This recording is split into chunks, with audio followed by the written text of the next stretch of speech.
এখানে আমাদের সম্মানিত মুসল্লিদের মধ্যে হয়তো বা কেউ হবেন গুরুত্বপূর্ণ কয়েকটি প্রশ্ন করেছেন জানার জন্য, এবং এই প্রশ্ন ধরন কিন্তু আগে ছিল না বা কেউ ইতিপূর্বে ওভাবে করেননি। আমি ভালো লেগেছে, খুশি হয়েছি, কারণ জানার নিয়তে যদি কেউ কোনো ইসলামের মাসালা জানার নিয়তে প্রশ্ন করে, ওই মাসালা যদি শিখতে পারে 1000 রাকাত নফল নামাজের সওয়াব আল্লাহ পাক তাকে দান করবেন। সুতরাং জানা শিখা এটা আগ্রহের দরকারও আছে, অনেক ফজিলতা আছে এবং প্রয়োজনও আছে। আমি বলবো আপনাদের যে কোনো ব্যাপার যে কোনো সময় যদি জানার মতো প্রয়োজন হয়, জুমাতে এভাবে লিখিত আকারে প্রশ্ন করবেন। এই জুমাতে সম্ভব যদি না হয়, সময় সংক্ষিপ্ত বা বিভিন্ন কারণে রেফারেন্সের প্রয়োজন থাকে, আমি সামনে জুমায় দেওয়ার চেষ্টা করব ইনশাআল্লাহ। কিন্তু আমারও ইচ্ছা চাহাত যে আপনারা জানার চেষ্টা করেন, জানেন, জানা শোনার দরকার আছে। আমিও সওয়াবের অধিকারী হব, আপনাদেরও জানা হবে ইনশাআল্লাহ।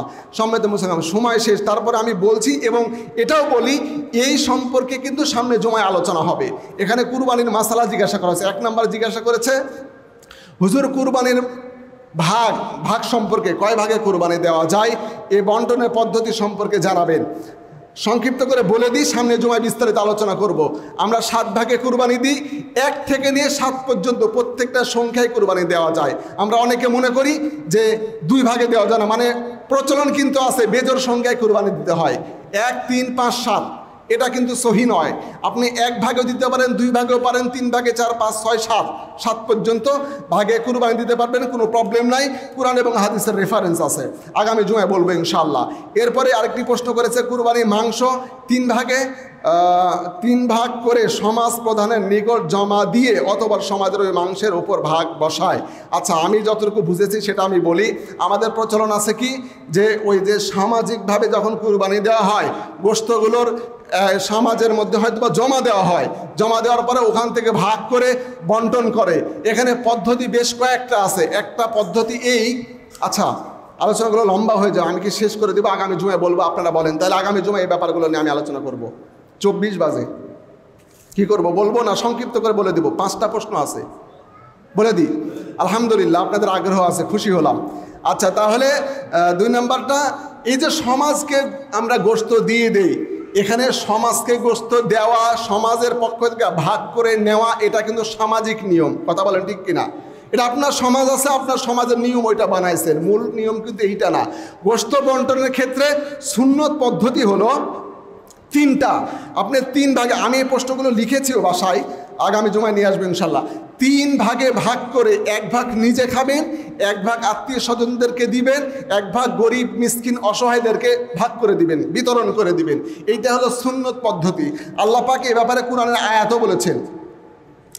এবং আম্মাজান আয়েশা রাদিয়াল্লাহু তাআলা আনহা থেকে একটি গুরুত্বপূর্ণ হাদিস বর্ণিত, আপনারা শুনেন।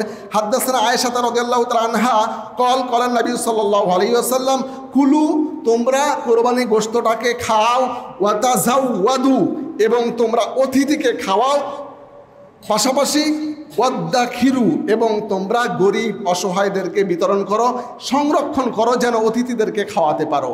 3টে ব্যাপার আসলো, নিজেরা খাও, সংরক্ষণ করো, দ্যাট মিনস অতিথিদেরকে দাও, অর্থাৎ আত্মীয় স্বজনদেরকে দাও, এবং গরিব মিসকিন অসহায়দেরকে বন্টন করে দাও।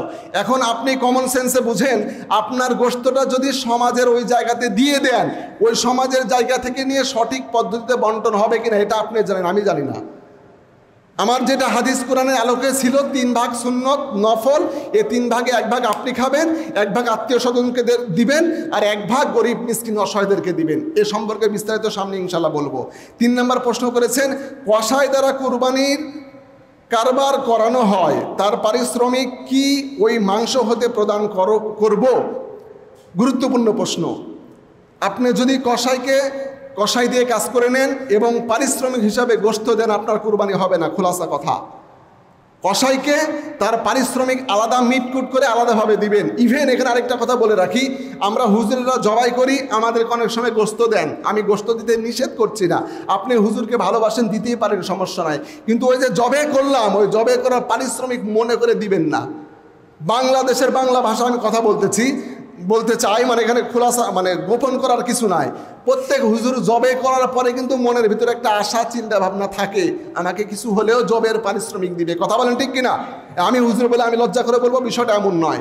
জবে করার ব্যাপারে সামনে জুমায় বলবো আমি। বাকি জবে করা, কসাইকে কাজ করানো, অথবা কারো বাড়িতে খাবার মানে কুরবানির পশু আগে কেনার পরে 4-5 দিন বাসায় থাকলো, খাবারের জন্য যে একটা পারিশ্রমিক দিতে হয় ইত্যাদি, এগুলো কোনোটার ক্ষেত্রে গোস্তকে ব্যবহার করা যাবে না। ঠিক আছে তো ইনশাআল্লাহ? গোস্তকে ব্যবহার করলে কুরবানি সহি হবে না। এরপর আরেকটি প্রশ্ন ছিল, কুরবানি মাংস ভাগের পূর্বে কিছু অংশ রান্নার জন্য বাসাতে পাঠানো হয়, পরবর্তীতে ভাগ করে দেওয়া হয়। এটা যে প্রশ্ন করেছে আসলে বিষয়টা বুঝেনি। আমরাও তো কুরবানি দেই, কুরবানির গোস্ত আমরা খাবো, ভাত খাবো সকালবেলা, এজন্য 2 কেজি বা 1 কেজি করে গোস্ত কিন্তু পাঠিয়ে দেওয়া হয়। আরে ভাই, ওটা ভাগের কি আছে? ওখানে 7 জন আছে, 7 জনকেই তো 1 কেজি করে দেওয়া হয়, ঠিক কিনা বলেন? তাহলে সমান ভাগ তো হয়ে গেল। পরবর্তীতে গোস্তকে আমরা সমান ভাগে দাড়ি পাল্লা দিয়ে ভাগ করে নিব। প্রথমে খাবারের জন্য যে গোস্তটা দেওয়া হয়, কেউ যদি নাও খেতে চায়, কিন্তু দেওয়া যেহেতু হচ্ছে, ওই 7 জন বা 5 জন বা 6 জন প্রত্যেককেই পরিমাণ নির্ধারিত করে 1 কেজি হোক 2 কেজি হোক সবাইকে ওই পরিমাণ দিয়ে দিতে হবে। বুঝতে পেরেছেন ইনশাআল্লাহ? এরপরে 2টা নামাজ বিষয়ে প্রশ্ন করেছে, আগে বলতেছি না, 28 বেজে গেছে। নামাজের কিছু মাসালা ব্যাপারে এগুলো আমি ইনশাআল্লাহ পরবর্তীতে আলোচনা করব।